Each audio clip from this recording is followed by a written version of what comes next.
Hey everybody, this is Daniel with Bothersome Truth. Want to do a quick third and final presidential debate recap. Isn't it sad that we're all at the last one? I know y'all wish we had more, but we're here now.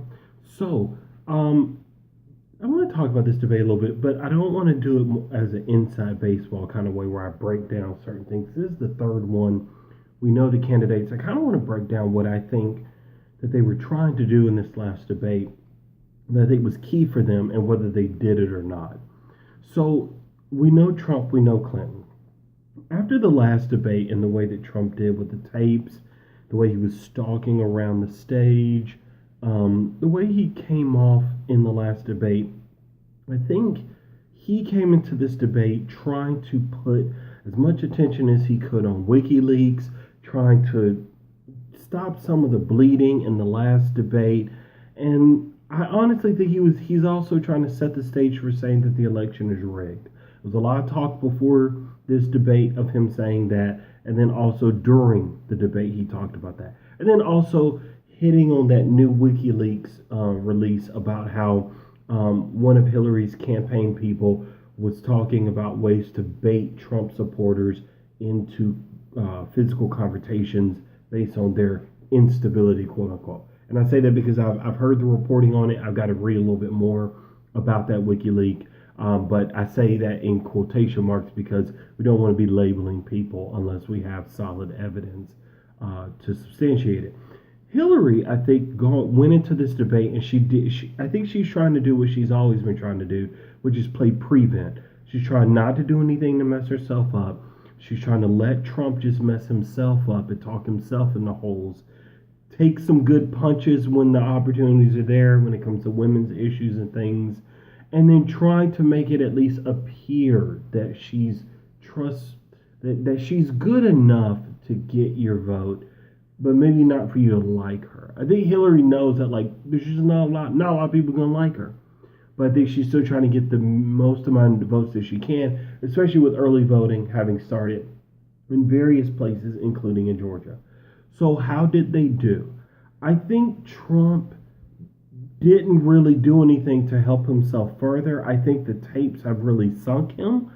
And I think no matter how many WikiLeaks come out, unless they find a dead body with a gun engraved with Hillary Clinton's name on it and Social Security, I just don't see anything happening that's going to take the election away from her. And I could be wrong.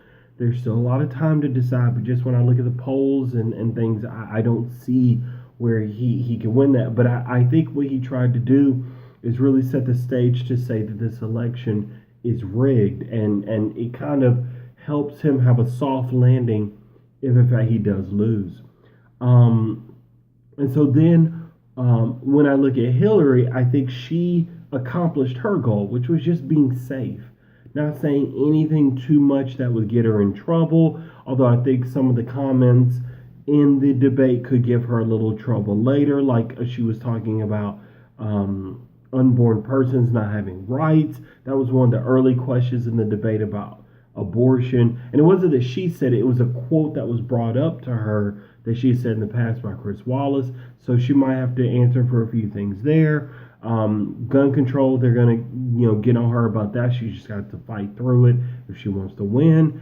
But overall, I don't think she said or did anything terrible. I think she, in this particular debate, that would hurt her going forward.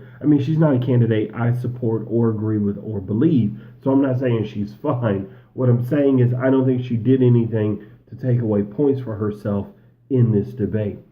And I think ultimately, if you're just the average person who watched this debate, and maybe you probably didn't, there's nothing that happened here that made you really go, oh, yeah, well, that's a new point I haven't considered. I think a lot of people are just kind of in their camps. They're on their teams, and they've made their choices thus far. I think a lot of people are just ready for this to be over. This is the third and final presidential debate. I want to give a few shout outs to Chris Wallace. I don't think he had a perfect performance. I think there was times that he let the debate get out of hand a little bit, should have reined it in. But he did have a lot of policy in this debate, more than we've seen in the past. It was almost an hour into this debate. It was about 9:52 before they brought up the Trump tapes. They brought up, they started talking about, what was it? They talked about abortion. They talked about gun control. They talked about the economy. Like, they talked about policy early on, and it was nice to see. Um, and considering Chris Wallace's past comments before the debate, where he was saying that he's not a truth squad, like I posted on Facebook, I didn't think there would be a lot of fact checking here. I think he did do that actually with Trump at one point. He was bringing some facts up, even talking about the Trump tape. So I thought it was a decent debate. I think these debates could be much better if we really cared about facts and opinions.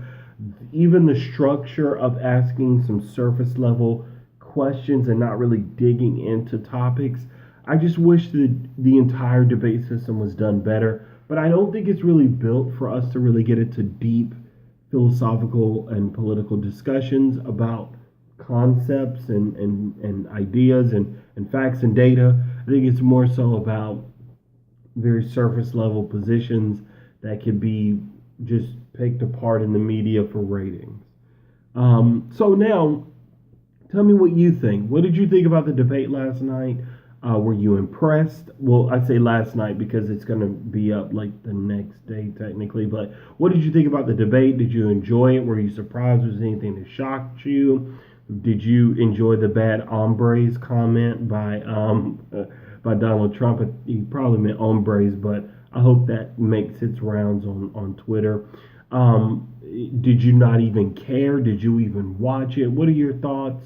And let me just slip in real quick before I go. One little important comment. I know a lot of people are saying that they can't wait for this to be over. But please understand, no matter which one of these people win, this is not over when the election is finished. That's when it's just beginning. Hillary has to be held accountable for her foreign policy, her connections to Wall Street. Trump's got to be held accountable for his lack of knowledge of politics and the dangers in what he's even talked about, America going bankrupt.